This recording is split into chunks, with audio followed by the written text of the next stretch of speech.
Hi friends, எல்லாரும் எப்படி இருக்கீங்க? நல்லா இருப்பீங்கன்னு நம்புறேன். வாழ்க்கையில் தின்னமா தூங்கணுமான்னு சந்தோஷமா இருந்துட்டு இருந்த ஹீரோயினுக்கு வாழ்க்கையில் தேவையே இல்லாத ஒரு பெரிய பிரச்சனை வந்து மாட்டுது. அந்த பிரச்சனையிலேருந்து இவ எப்படி வெளியே வந்தா, அப்படி என்னதான் பிரச்சனை இவளுக்கு வந்துச்சு அப்படிங்கிறத ரொம்ப இன்ட்ரெஸ்டிங்காக சொன்ன படம் தான் யோலோ. 2024 வெளியான இந்த படம் பார்க்கறதுக்கு பயங்கர இன்ட்ரெஸ்டிங்காக இருக்கும், அதை விட இன்ஸ்பிரேஷனாக இருக்கும். சரி வாங்க, டைம் வேஸ்ட் பண்ணாமல் படத்துக்குள்ளே போயிடலாம். மத்தியானம் 12 மணி ஆகுது. எந்திரிக்கலாமா வேண்டாமான்னு இங்கே ஒரு டெடிபேர் மாதிரி இருக்க பொண்ணுக்கு பயங்கரமான டவுட்டு. சரி ஒரு வழியாக பசிக்குது எந்திரிச்சிடலாம் அப்படின்னு எந்திரிக்கிறா. ரிமோட்டு கூட காலில் தான் யூஸ் பண்ணுற அளவுக்கு அவ்வளோ சுறுசுறுப்பான பொண்ணு தான் நம்ம ஹீரோயின். இப்படிப்பட்ட ஹீரோயினுக்கு ஒரு அம்மா, ஒரு தங்கச்சி இவ்வளோ மாதிரி இல்லைங்க, பயங்கர சுறுசுறுப்பு, நல்லா ஆக்டிவாக ஹெல்த்தியாக இருக்கக்கூடிய ஆள் தான். இவங்க அம்மா இவ ஏதாவது வேலை செய்யறாளான்னு செக் பண்ணுறதுக்காகவே வீட்டுக்குள்ளார ஒரு சிசிடிவி கேமராவே வச்சிருப்பாங்கன்னா பார்த்து 34 வயசானாலும் ஒரு வேலை வெட்டிக்கு போகாமல் வீட்டுக்குள்ளாரே இப்படி சுற்றிக்கிட்டு இருக்கிறதுனால ஹீரோயின் மேலே அவங்க அம்மாவுக்கு பயங்கரமான வருத்தம் இருக்கும். ஹீரோயினுக்கு ஒரு தங்கச்சி இருக்கா, ஆனால் அவள் வந்துட்டு ரொம்ப ஸ்லிம்மாக ஆக்டிவாக ஹெல்த்தியாக இருக்கா, வேலைக்கெல்லாம் போயிட்டு வந்துக்கிட்டு இருக்கா. இவளை நினச்சி அவங்க அம்மா வருத்தப்படாத நாள் இல்லை. அன்னைக்கு ஒரு நாள் இவளுடைய பக்கத்து வீட்டுக்கார பொண்ணு ஒரு நியூஸ் பேப்பர் ஏஜென்சியில் ஒர்க் பண்ணிட்டு இருக்கோம். அவளுக்கு நிறைய பேர் சினிமா துறையிலையும் தெரிஞ்சிருக்கு. அப்போ அவள் வந்துட்டு இவங்க கிட்ட ஒரு ஐடியாவை சொல்கிறா. இங்கே பாருங்கம்மா, இந்த மாதிரி பொண்ணுங்களெல்லாம் வச்சு நாங்கள் ஒரு ஷோ பண்ண போகிறோம், அதனால அந்த ஷோவுக்கு நீங்கள் ஒரு இன்டர்வியூ கொடுங்க அப்படின்னு டூடு அப்படிங்கிற இந்த பொண்ணு வந்துட்டு சொல்லிக்கிட்டு இருக்கா. அவள் சொன்ன மாதிரியே கேமராலாம் எடுத்துட்டு வந்துட்டு இவங்க அம்மாவையும் நம்ம ஹீரோயினையும் உட்கார வச்சு பேட்டி எடுக்கிறாங்க. பேட்டி ஆரம்பிச்சதுல இருந்தே ஹீரோயினோடைய உருவத்தை கேலி பண்ற மாதிரியான ஹீரோயினோட அம்மா இந்த மாதிரி பேட்டியெல்லாம் கொடுத்தா பணம் கிடைக்கும்னு நினைச்சிட்டு இந்த பொண்ணை பேசுன்னு ரொம்ப கம்பல் பண்றாங்க. ஆனா ஹீரோயினுக்கு இந்த மாதிரி பேசுறது கொஞ்சம் கூட பிடிக்கவே இல்லை. இவங்களுடைய இன்டென்ஷன் முழுக்க அவளுடைய உருவத்தை பத்தியோ அவளுடைய நடத்தையை பத்தியும் தான் இருக்கே ஒழிஞ்சு அவகிட்ட ஃபேஸ் பண்ணக்கூடிய ஸ்ட்ரகிள்ஸ் பத்தி கேட்கவே இல்லை. இந்த பேட்டி நடக்கவே ஹீரோயினுக்கும் அவங்க அம்மாவுக்கும் நடுவில் பேச்சுவார்த்தை முத்தி போகுது. இது எல்லாத்தையுமே அவங்க ரெண்டு பேரும் பயங்கரமா சைலண்டா அவங்க கேமரால ஷூட் பண்ணிக்கிட்டு இருக்காங்க. லீடன் அப்படிங்கிற டைரக்டர் லேடியும் வந்துட்டு அந்த பொண்ணு கிட்ட நீதான் தப்புன்ற மாதிரி பேசுறாங்க. இது எதையுமே புரிஞ்சுக்க கூடிய அளவுக்கு நம்ம ஹீரோயினுக்கு மனப்பக்குவமே கிடையாது. இது எல்லாமே சைலண்டா வீடியோல ரெக்கார்ட் ஆகிக்கிட்டு இருக்கு. ஆனா இந்த பொண்ணு அங்கிருந்து கோவத்துல கிளம்பி போயிடுறா. இவ கிளம்பி போடுறதுனால அங்க இருக்கக்கூடிய எல்லாருமே தடுத்து நிறுத்தணும்னு ட்ரை பண்றாங்க. ஆனா அவ எப்பவும் போல கோவம் வந்து அவளுடைய ஃப்ரெண்டு லில்லிக்கும் அவளுடைய லவர் ஷானுக்கும் தான் ஃபோன் பண்ணி பேசுவா. லில்லி ஷான் ரெண்டு பேருமே சரி ஓகே நம்ம எப்பவும் மீட் பண்ற அதே ரெஸ்டாரண்ட்டுக்கு வான்னு சொல்றாங்க. ரெஸ்டாரண்ட்டுக்கு போயிட்டு இவங்க ரெண்டு பேத்துக்கிட்ட மனசு விட்டு பேசி ஒரு சரக்கு அடிச்சா எப்பவுமே ஹீரோயினுக்கு மனசு சாந்தமாகும். அன்னைக்கு அப்படிதான் இவ உட்காந்து ரெண்டு பேத்துக்கிட்டையும் பேசிக்கிட்டு சரக்கு அடிச்சுக்கிட்டு இருக்கா. அப்போ ஷான் வந்துட்டு ஒரு விஷயத்த சொல்றான், நம்ம ரெண்டு பேரும் பிரேக்கப் பண்ணிக்கலான்னு. அப்ப லில்லி அங்கிருந்து கிளம்புறேன்ற மாதிரி நழுவுறா. ஏன் திடீர்னு பிரேக்கப்னு சொல்றேன்றப்போ இல்ல ஒன்னும் இல்ல, எனக்கு ஒரு சின்ன வேலை இருக்கு அப்படின்ற மாதிரி சொல்லி ரெண்டு பேரும் அழுப்புறாங்க. அப்ப டக்குன்னு ஹீரோயின் வந்துட்டு ஷானோடைய போனை பிடுங்கி பாத்துறா.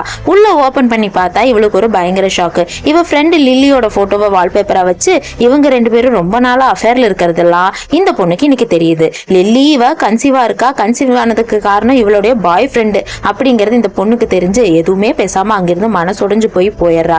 நீயுமாடா என்ன ஏமாத்துறேங்கிற மாதிரி நம்ம ஹீரோயினுக்கு மனசு வெறுத்து போயிடுது. இதுக்கு மேல இவனை ஃபேஸ் பண்ணக்கூடாது, லில்லி பண்ணது அதை விட பெரிய துரோகங்கிறாங்க. ஹீரோயின் அங்கிருந்து போனதுக்கு அப்புறம் இவங்க ரெண்டு பேரும் அவளை போய் கூப்பிடுறது கூட ட்ரை பண்ணல.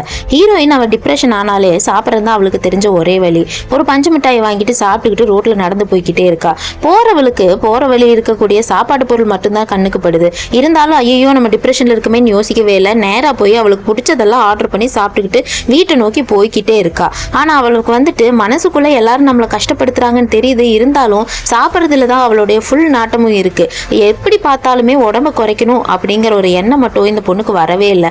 ஆனா பாருங்க, திடீர்னு ரோடு கிராஸ் பண்ணும்போது ஒரு இடத்துல பஞ்சிங் பேக் ஒருத்தன் போட்டு அடிச்சுக்கிட்டு இருக்கிறது பாக்குறான். அப்ப அதை அடிச்சிட்டு இருக்கிற ஆளை பார்த்த உடனே இவளுக்கு ரொம்ப இன்ட்ரெஸ்டிங்கா இருக்கு. சரின்ட்டு நேரா வீட்டுக்கு போயிட்டு எப்பவும் போல வருத்தமா தூங்கிட்டு இருக்கா. அடுத்த நாள் காலையில அவங்க அம்மா வந்து எழுப்புறாங்க. எழுந்து இவ வெளியே வரா. வெளியே வரும்போது இவளுடைய சொந்த தங்கச்சி இவளுக்காக ஆசையா சாப்பாடுலாம் எடுத்துட்டு வந்து வைக்கிறா. என்னடா இது சண்டை போட்டு வந்து சாப்பாடு கொடுக்குறாங்கன்னு கூட நம்ம ஹீரோயின் யோசிக்கவே இல்லை. எடுப்புல அவள் பாட்டுக்கு நூடுல்ஸை சாப்பிட ஆரம்பிச்சிட்டா. ஏண்டி இப்படி இருக்கு அப்படி இப்படின்னு இவங்க அம்மாலாம் கேள்வி கேட்குறாங்க. அதுக்கெல்லாம் பெருசாக அந்த பொண்ணு அழட்டிக்கிற மாதிரியும் தெரியல. இப்போ ஹீரோயினோட தங்கச்சி நேராக வந்து ஒரு டாக்குமெண்ட்டை நீட்டுறா. இதுக்கு மேலே வந்துட்டு நம்ம ரெண்டு பேரும் ஒன்றா இருக்கிறது செட் ஆகாது, நீ உன் இஷ்டப்படி இருக்க, இது வந்துட்டு ரெண்டு பேத்துக்கும் பொதுவான சொத்து, நீ சாப்பிட்டு இதெல்லாம் அழிச்சிருவியோன்னு எனக்கு பயமா இருக்கு, இந்த சொத்துல உனக்கு பங்கு இல்லைன்ற மாதிரி நான் எழுதி வச்சிருக்கேன், ஒழுங்கு அதில் சைன் போட்டுரு, உன் லைஃபை நீ பார்த்துட்டு போ, என் லைஃபை நான் பார்த்துட்டு போறேன்னு ரொம்ப தெளிவாக ஹீரோயினோட தங்கச்சி இவகிட்ட பேசிக்கிட்டு இருக்காங்க. இந்த பொண்ணுக்கு நீயும் அம்மா என்னை ஏமாத்துறன்ற மாதிரி இருக்கு, இருந்தாலும் இது எல்லாத்தையும் அவங்க அம்மா தடுத்து நிறுத்துவாங்க அப்படின்னு இவன் நினைச்சுக்கிட்டு இருந்தா. ஆனா அவங்க அம்மா பெருசா அவளுக்கு அப்போஸ் பண்ற மாதிரியே தெரியல, அந்த பொண்ணுக்கு சப்போர்ட் பண்ற மாதிரியான டோன்லயே பேசிக்கிட்டு இருக்காங்க. ஹீரோயினுக்கு பொறுமை இழந்து போய்கிட்டு இருக்கா. அம்மா கிட்ட இருந்து எந்த சப்போர்ட்டும் வராதுன்னு தெரிஞ்ச ஹீரோயின் கத்த ஆரம்பிக்கிறா. அதுக்கு அவ தங்கச்சி கத்த ரெண்டு பேரும் பயங்கரமா சண்டை போட்டுக்க ஆரம்பிக்கிறாங்க. இப்ப ஹீரோயின் இதுக்கு மேல இந்த வீட்டுல இருந்தா நமக்கு வந்துட்டு இனி மரியாதை இல்லைன்ட்டு டக்குன்னு அவளுக்கு கிடைச்சதெல்லாம் பேக் பண்ணிட்டு வீட்டு விட்டு போறதா சொல்றாங்க. அப்ப அவங்க அம்மா வந்துட்டு இந்த பாரமா உனக்கு சாப்பிட தவிர எதுவும் தெரியாது, இந்த கொஞ்சம் பணத்தை வச்சுக்கோ, அது வரைக்கும் சமாளி அப்படின்னு சொல்றாங்க. அந்த பணத்தையும் வாங்கிட்டு ஹீரோயின் வீட்டை விட்டு வெளியே வராங்க. இதுக்கப்புறம் தான் ஹீரோயின் நிறைய ஸ்ட்ரகிள்ஸை ஃபேஸ் பண்ண போறாங்கன்னு நமக்கு தெரிய வரும். இப்போ எங்க போறதுன்னே தெரியல. போற வழியில இருக்கிற கடையை பாக்குறப்பெல்லாம் இவளுக்கு பயங்கர பசி வருது. ஆனா இருக்க காசை வச்சுதானே சமாளிச்சாகணும். இருக்கிறதுலே ரொம்ப கம்மியான ஃபுட் எல்லாம் எதுவோ அதை வாங்கி சாப்பிட்றா. சாப்பிட்டு இருந்த ஹோட்டல்லே கெஞ்சி கூத்தாடி ஒரு வேலையும் வாங்கிடுறா. அங்க இருக்க எல்லாருமே இவ்வளவு உருவத்தை பார்த்து பயங்கரமா கேலி பண்றாங்க. ஒரு நாள் பார்க்கிங் வாலெட்ல இருக்கக்கூடிய காரை வந்துட்டு தள்ளி நிறுத்துன்ற மாதிரி ஒருத்தன் சொல்றான். இவளும் கீயை வாங்கிட்டு வந்து கையை காலை வச்சுட்டு சும்மா இல்லாம தெரியாதனமா பிளாஷ் லைட்டை ஆன் பண்ணி விட்டுறா. ரோட்ல சுச்சு போய்கிட்டு இருக்க ஒருத்தன் மேல டக்குன்னு பிளாஷ் லைட் படுது. அவன் பதறி அடிச்சு ஓடி வந்து அம்மா நான் என்ன சுரங்கமாமா தோன்ற எதுக்குமா லைட் அடிச்சு பாக்குறேங்கிற மாதிரி கேட்கறான். இவளும் தெரியாதனமா பண்ணிட்டு சார் என்ன மன்னிச்சிருங்கன்னு இவ கெஞ்சரா. இதுக்கு மேல இவகிட்ட என்னத்த பேசுறதுன்ட்டு அவன் ஓபன் பண்ணி திட்டலாம்னு நினைக்கிறாரு. இருந்தாலும் இந்த பொண்ணை பார்த்த உடனே சரி போய்த்தோல அப்படின்ட்டு அங்கிருந்து கிளம்பி போயிடுறாரு. இவர் மேல அவ்வளவு பிளாஷ் அடிச்சது உடனே பயவுல பயந்து போய் அவனுடைய கையில இருந்த கிளவுஸ் அங்கேயே விட்டுட்டு போயிடுறான். இவளுக்கு ரொம்ப கில்ட் ஆயிடுச்சு, சுச்சு போன வந்த இடத்துல டிஸ்டர்ப் பண்ணிட்டோமே அப்படின்னு அந்த கிளவுஸ் கொடுக்கறதுக்காக அவனை எந்த இடத்துல பார்த்தாலும் அதே பாக்ஸிங் கிளப்புக்கு போய் அவன்கிட்ட கிளவுஸ் கொடுக்கறதுக்காக அவனை பத்தி கேட்கறான். அவன் தான் ஹாக்கூன். ஹாக்கூன் பாத்தீங்கன்னா இப்ப செகண்ட் ஹீரோன்னு வச்சுக்கலாம், கொஞ்ச நேரத்துக்கு தான். இப்ப பாருங்க ஹாக்கூனை வந்துட்டு இவன் நேரடியா பார்த்து கிளவுஸ் கொடுத்துக்கிட்டு இருக்கா. அந்த நேரத்துல ஒரு பொண்ணு வந்துட்டு கிளைண்ட் பிடிக்கிறதுக்காக புதுசா நிறைய ஸ்கீம் ஓபன் பண்ணிருக்கோம், நீங்க வந்து எங்க ஜிம்ல சேர்ந்துக்கோங்கன்ற மாதிரி சொல்றா. அவளும் இருந்தா இருக்கட்டுமே அப்படின்னு அதை வாங்கிட்டு வீட்டுக்கு வந்துடுறா. வந்ததுக்கு அப்புறம் கை வச்சுட்டு சும்மா இல்லாம நெட்ல ஃபுல்லா அவனை பத்தியே தேடிக்கிட்டு இருக்கான். அவன் ஒரு ஃபேமஸான பாக்ஸிங் ஆளுங்கிறது தெரிய வருது. நிறைய மேட்சஸ் எல்லாம் வின் பண்ணிருக்கான் அப்படின்னு இந்த பொண்ணுக்கு தெரியுது. அப்போ அவனுக்கு தெரியாதனமா கையை வச்சுட்டு சும்மா இல்லாம ரெக்வஸ்டும் கொடுத்துட்டா. ரெக்வஸ்ட் கொடுத்ததுக்கு அப்புறம் வெளியே வரலான்னு பாக்குறதுக்குள்ள அவனும் பதிலுக்கு ரிப்ளை கொடுத்துறான். இந்த மாதிரி இவளுக்கு பிடிச்ச ஒரு ஆளு ரிப்ளை கொடுத்தது இவளுக்கு ரொம்ப பிடிச்சு போச்சு. இவனும் மீட் பண்ணலாமா அப்படி இப்படிங்கிற மாதிரி எல்லாம் ரெண்டு பேரும் பேசிக்கிட்டு இருக்காங்க. இது எல்லாத்தையுமே அவளுடைய ஃப்ரெண்டு ரெஸ்டாரண்ட்ல வேலை பார்க்குற இன்னொரு பொண்ணும் பாத்துறாங்க. என்ன மூஞ்சில ஒரு மாற்றம் தெரியுது அப்படி இப்படின்னு எல்லாம் பேசி கலாய்க்கிறாங்க. சரி ஓகே நீ வந்துட்டு அழகா தான் இருக்க, நீ வேணா ஜிம்முக்கெல்லாம் போய் ட்ரை பண்ணி பாரு, இன்னும் ஃபிட் ஆயிருவேங்கிற மாதிரி எல்லாம் இவ்வளவு உசுப்பேத்தி விடுறாங்க. இதுக்கு மேல நான் ஃபிட் ஆகி என்னமா செய்ய போறேன்ற மாதிரி இந்த பொண்ணு விரக்தியில பேசுறாங்க. அப்படியெல்லாம் சொல்லக்கூடாது, நீ தான் ஒரு தடவை ட்ரை பண்ணி பாரு அப்படின்னு இவங்க ஃப்ரெண்டு தான் மோட்டிவேட் பண்றாங்க. சரி நம்மளும் ஜிம்ல தான் சேர்ந்து பார்ப்போமே, உடம்பெல்லாம் குறைச்சிட்டா எப்படிதான் இருக்கும் அப்படின்னு ட்ரை பண்றதுக்காக இவளும் நேரடியா வந்து ஹாக்கூனை பாக்குறதுக்காக ஒரு இடத்துல நின்னுகிட்டு இருக்கா. ஹாக்கூன் வந்துகிட்டு இருக்கா. இவளுக்கு அவனை பார்த்த உடனே ரொம்ப பிடிச்சு போயிடுது. அவனகிட்ட பேசுறதுக்காகவே இவன் நிறைய டாபிக்ஸ் எல்லாம் நினைச்சிட்டு இருக்கா. அப்பன்னு பாத்தீங்கன்னா அந்த ஊர்ல ஒரு சின்ன ஃபெஸ்டிவல் வருது. அந்த ஃபெஸ்டிவலுக்கு நம்ம போலாமா அப்படின்னு ஹாக்கூன் கேட்கறா. இவளும் ஐயோ இந்த மாதிரி ஃபெஸ்டிவலுக்குலாம் நம்ம போனதே இல்லையே, சரி நம்மளும் போய் பார்ப்போம் அப்படின்ட்டு இந்த பொண்ணு வந்துட்டு சரின்னு சொல்றா. இப்ப ரெண்டு பேரும் வந்துட்டு அந்த டேட் எல்லாம் என்னங்கிற மாதிரி டிஸ்கஷன் பண்ணிக்கிட்டு இருக்காங்க. பேசிக்கிட்டு இருக்கும் போதே இந்த பொண்ணு இவளுடைய பிளாஷ்பேக் எல்லாம் சொல்லிட்டு இருக்கா. அவனும் சில நேரங்கள்ல அவனுடைய வாழ்க்கையில நடந்த கஷ்டமான விஷயங்கள் எல்லாம் சொல்லிட்டு இருக்காங்க. ரெண்டு பேரும் ஓரளவுக்கு ஃப்ரெண்ட்ஸ் ஆயிடுறாங்க. ஃப்ரெண்ட்ஸ் ஆனா நம்ம சும்மா இருப்போமா, ரெண்டு பேரும் அவங்கள பத்தி பேசிக்கிட்டு இருக்காங்க. அப்ப ஹீரோயின் அவ லைஃப்ல இருக்கக்கூடிய இன்செக்யூரிட்டிஸ் பத்தி ஃபர்ஸ்ட் டைம் ஒருத்தங்கிட்ட மனசு விட்டு பேசுறா. அவளுக்கு உடம்பா இருக்கிறது தான் பிரச்சனையா இருக்குங்கிற விஷயத்த புரிஞ்சுக்கிட்ட ஹாக்கூன் அவளுக்கு அவனுடைய ஷர்ட் எடுத்து மாட்டுறா. ஷர்ட்டை மாட்டிட்டு நாளைக்கு வந்துட்டு நீ என்ன ஜிம்ல பாரு, நான் உன்னை ட்ரெயின் பண்றேன்ற மாதிரி சொல்லி ஜிம்ல அவளுக்கு பயங்கரமான கோச்சிங் எல்லாம் கொடுக்குறா. யாரு சொன்னாலும் கேட்காத நம்ம ஹீரோயின் ஹாக்கூன் சொன்னா தட்டாம செய்யறா. இது வரைக்கும் செய்யாத ஏகப்பட்ட வேலையை இவ செஞ்சுக்கிட்டு இருக்கா. அங்க இருக்க எல்லாருமே இவளை கிண்டல் பண்றாங்களே ஒழிஞ்சு யாருமே இவளுக்கு சப்போர்ட்டிவா இல்ல. ஆனா ஹாக்கூன் மட்டும் இவளை எப்படியாவது உடம்ப குறைக்க வச்சு அந்த ஃபெஸ்டிவல்ல பார்ட்டிசிபேட் பண்ண வைக்கணும் அப்படிங்கிற மோட்டிவோட சுத்திக்கிட்டு இருக்கா. அது மட்டும் இல்லாம அங்க இருக்கக்கூடிய நிறைய பெண்களுக்கு வேற ஒரு பையன் மேல கிரஷ் இருக்கும். அவங்கிட்ட ப்ரப்போஸ் பண்றதுக்காக ஒரு பொண்ணு பாக்ஸிங் கிளவுஸ்குள்ள வந்துட்டு ஒரு துண்டு சீட் எழுதி வச்சிருப்பா. அது தெரியாம ஹீரோ கொண்டு வந்து இப்ப இந்த பொண்ணு கிட்ட கொடுத்து அவன் தான் இதை எழுதி வச்சிருப்பானோன்னு இந்த பொண்ணு மிஸ் அண்டர்ஸ்டாண்ட் பண்ணிக்கிறா. ஹீரோயினுக்கு இதை பார்த்த உடனே இப்ப இந்த ஹாக்கூன் மேல ஒரு லவ் வந்துருச்சு. முதல்ல உண்மையான லவ் கிடைச்சிருச்சுன்னு அந்த பொண்ணு சந்தோஷமா கண்ணாடியை தொடும்போது டக்குன்னு கண்ணாடியே உடஞ்சு போயிருதுங்க. அந்த அளவுக்கு பவர்ஃபுல்லான ஆளு நம்ம ஹீரோயின். கூடிய சீக்கிரத்திலேயே அந்த ஊர்ல ஒரு பெரிய பாக்ஸிங் மேட்ச் நடக்க போகுது. அந்த பாக்ஸிங் மேட்ச்ல ஜெயிக்கணும்னா இப்ப நடந்துட்டு இருக்க இந்த பாக்ஸிங் மேட்ச்ல யாரு ஜெயிக்கிறாங்களோ அவங்களுக்கு தான் அந்த வாய்ப்பு போய் சேரும். ஒருத்தங்க தான் போகணும். ஹாக்கூன் ஜெயிக்கணும் அப்படின்னு நம்ம ஹீரோயின் ரொம்ப ஆசைப்பட்டுக்கிட்டு இருக்கா. ஆனா ஹாக்கூனுக்கு வந்துட்டு ஒரு சில அடிகள் பலமா விழுந்ததுனால அவனால இந்த போட்டியில ஜெயிக்க முடியாத மாதிரியான சூழ்நிலை ஏற்படுது. எல்லாருமே ஹாக்கூனுக்கு ஆப்போனண்டா விளையாண்டு வந்து அந்த சார்மிங்கான பையனுக்கு தான் சப்போர்ட் பண்றாங்க. எல்லாரும் நினைச்சது மாதிரி அந்த பையன் தான் ஃபைனல்ஸ்குள்ள போக போறான். ஆட்டோமேட்டிக்கா ஹாக்குனுடைய வாய்ப்பு வந்துட்டு இப்ப பறி போயிடுச்சு. இவனும் ரொம்ப வருத்தத்துல இருக்கான். லைஃப்ல எனக்கு எதுவுமே நல்லதாவே நடக்க போறது இல்லை அப்படின்னு ஹாக்குன் வந்துட்டு ரொம்ப வருத்தமா ஹீரோயின் கிட்ட சாப்பிட்டுக்கிட்டு இருக்கும்போது சொல்றாங்க. ரெண்டு பேரும் வருத்தத்தை போக்குறதுக்காக சரக்கு தான் அடிக்கிறாங்க. ரெண்டு பேரும் சரக்கு அடிக்கும் போது ஹீரோயின் ரொம்ப ஸ்டெடியா இருக்கா. ஆனா ஹாக்குன் வந்துட்டு லைட்டா மட்டையாயிடுறான். மட்டையானதுனால ஹீரோயினை அவனை நேரா வீட்டுக்கு கூட்டிட்டு வந்துடுறா. கூட்டிட்டு வந்து பெட்ல உட்கார வைக்கும் போது ரெண்டு பேரும் கொஞ்சம் போதையில் இருந்ததுனால ஒன்னா இருந்துடுறாங்க.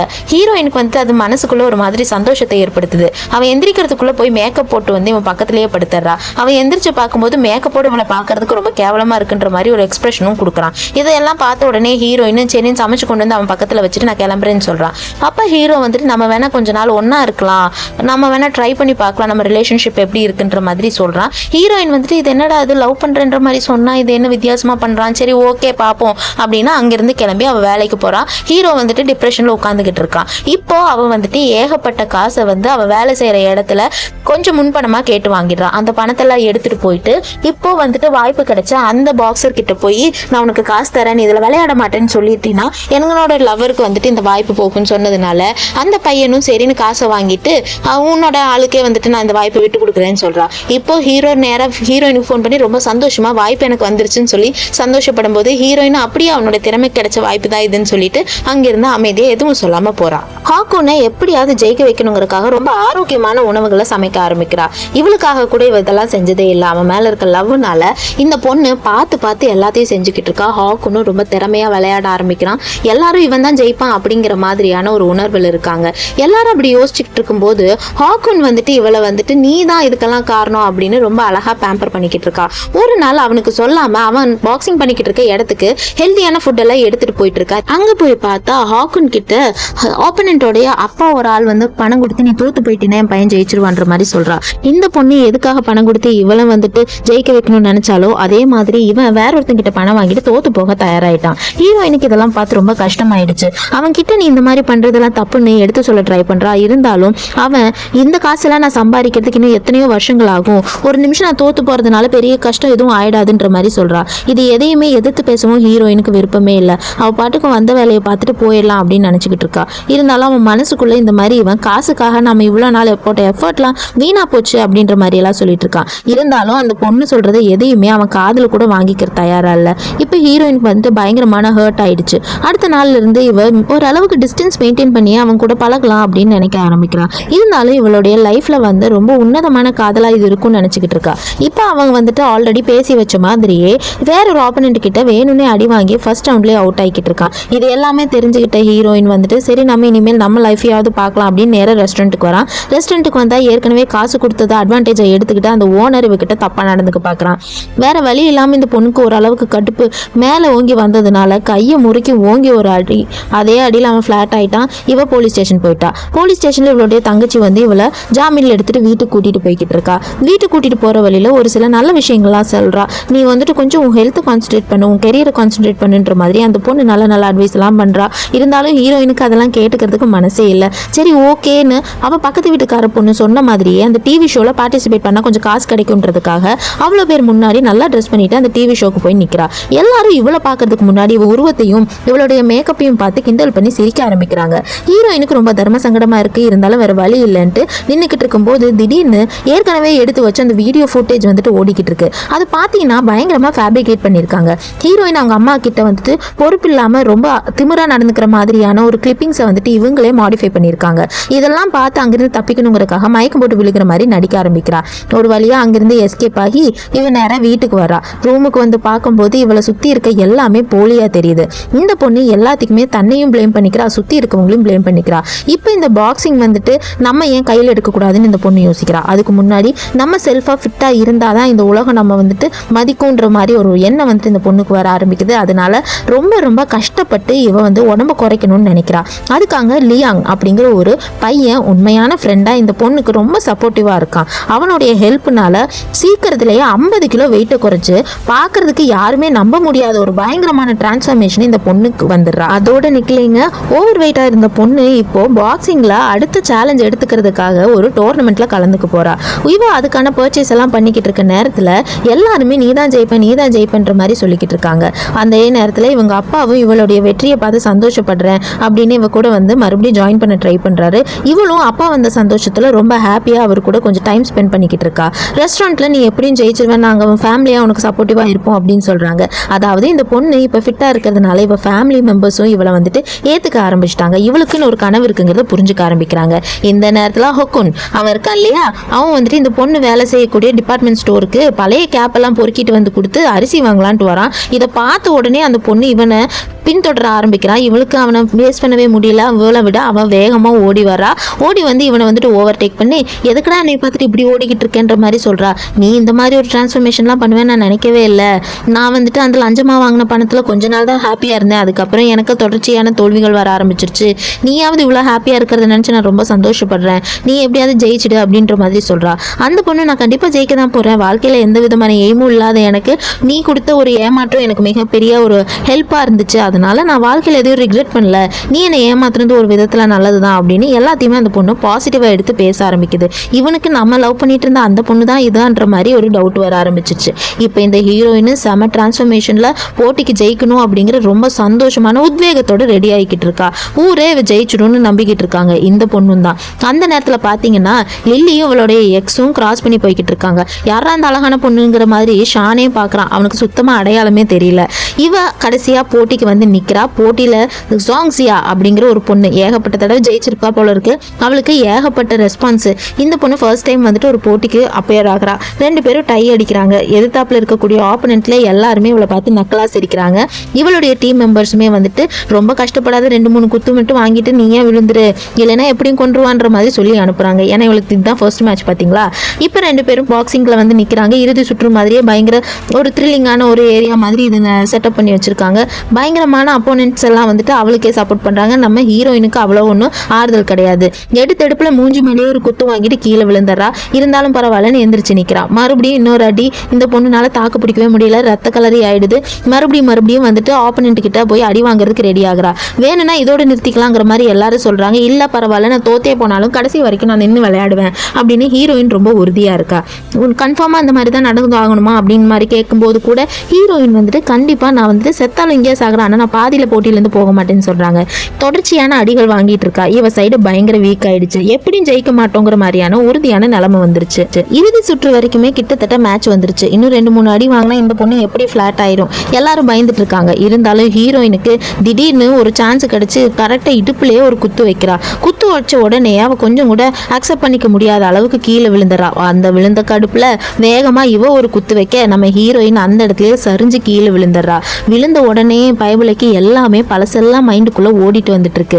இவளை ஏமாத்தின இவனுடைய லவ்வர், இதுக்கு முன்னாடி இவளை ஏமாத்தின இவளுடைய எக்ஸ், சொந்த தங்கச்சியை துரோகம் பண்ணி சொத்தெல்லாம் எழுதி வாங்கிட்டா. நம்மளும் சைன் போட்டு வெளியானா அதையா வந்துட்டோம். நம்மளை வந்துட்டு துணைப்பொண்ணா வச்சு நம்மளுடைய லவ்வரும் நம்மளுடைய ஃப்ரெண்டும் ஏமாத்தினது, நம்மளுடைய காதலனையே வேற ஒருத்தங்கிட்ட லஞ்சம் வாங்கிட்டு நமக்கு துரோகம் பண்ணது, எல்லாரும் நம்மளை கலாய்க்கிற மாதிரி ஒரு டிவி ஷோவில் மயக்கம் போட்டு விழுகிற நிலைமைக்கு போனது, இது எல்லாமே அந்த பொண்ணு கண்ணு முன்னாடி வந்து போகுது. இதுக்கு மேலே நம்ம நின்று தோத்துறக்கூடாது அப்படின்னு ட்ரை பண்ணுறா. இருந்தாலும் இந்த பொண்ணுனால எதுவுமே பண்ண முடியல.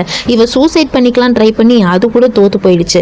அங்கெல்லாம் தப்பிச்சு வந்து நம்ம இந்த இடத்துல நிற்கிறோம், இங்கேயும் தோத்து தான் போக போகிறோமா அப்படின்னு நினச்ச இவ மறுபடியும் நான் போட்டி போட போகிறேன்னு நின்று கத்துறா. இருந்தாலும் இந்த அம்மா அந்த பொண்ணு ஜெயிச்சிட்டாங்கன்னு அந்த பொண்ணோட கையை தூக்கிடுறாங்க.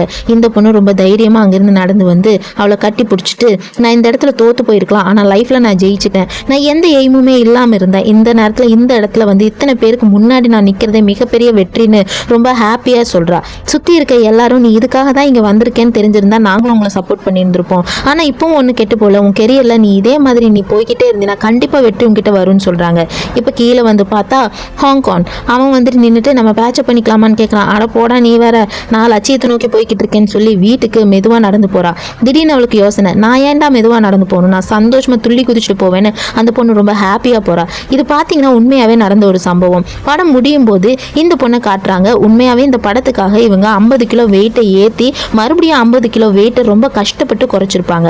இந்த படம் பார்க்குறதுக்கு ரொம்ப நல்லாயிருக்கும். உங்களுக்கு டைம் கிடைச்சதுன்னா சப்டைட்டிலோட பாருங்கள். உண்மையாகவே சின்சியராகவே இவங்க 50 கிலோஸ் குறைக்கிறதுக்கு ரொம்பவே கஷ்டப்பட்டிருக்காங்க. எல்லா வீடியோஸுமே பேட்சப்பில் போட்டு வச்சுருப்பாங்க. நீங்கள் பாருங்கள், உங்களுக்கும் கண்டிப்பாக இன்ஸ்பிரேஷனாக இருக்கும். இந்த வீடியோ மாதிரி நிறைய வீடியோஸ் உங்களுக்கு வேணும்னா மறக்காம நம்ம சேனலை சப்ஸ்கிரைப் பண்ணிக்கோங்க. வேறு ஏதாவது வீடியோ போடணும்னு உங்களுக்கு தோணுச்சுன்னா கமெண்ட்ஸில் சொல்லுங்கள். வீடியோ பார்த்ததுக்கு ரொம்ப நன்றி. அடுத்த வீடியோவில் பார்க்கலாம்.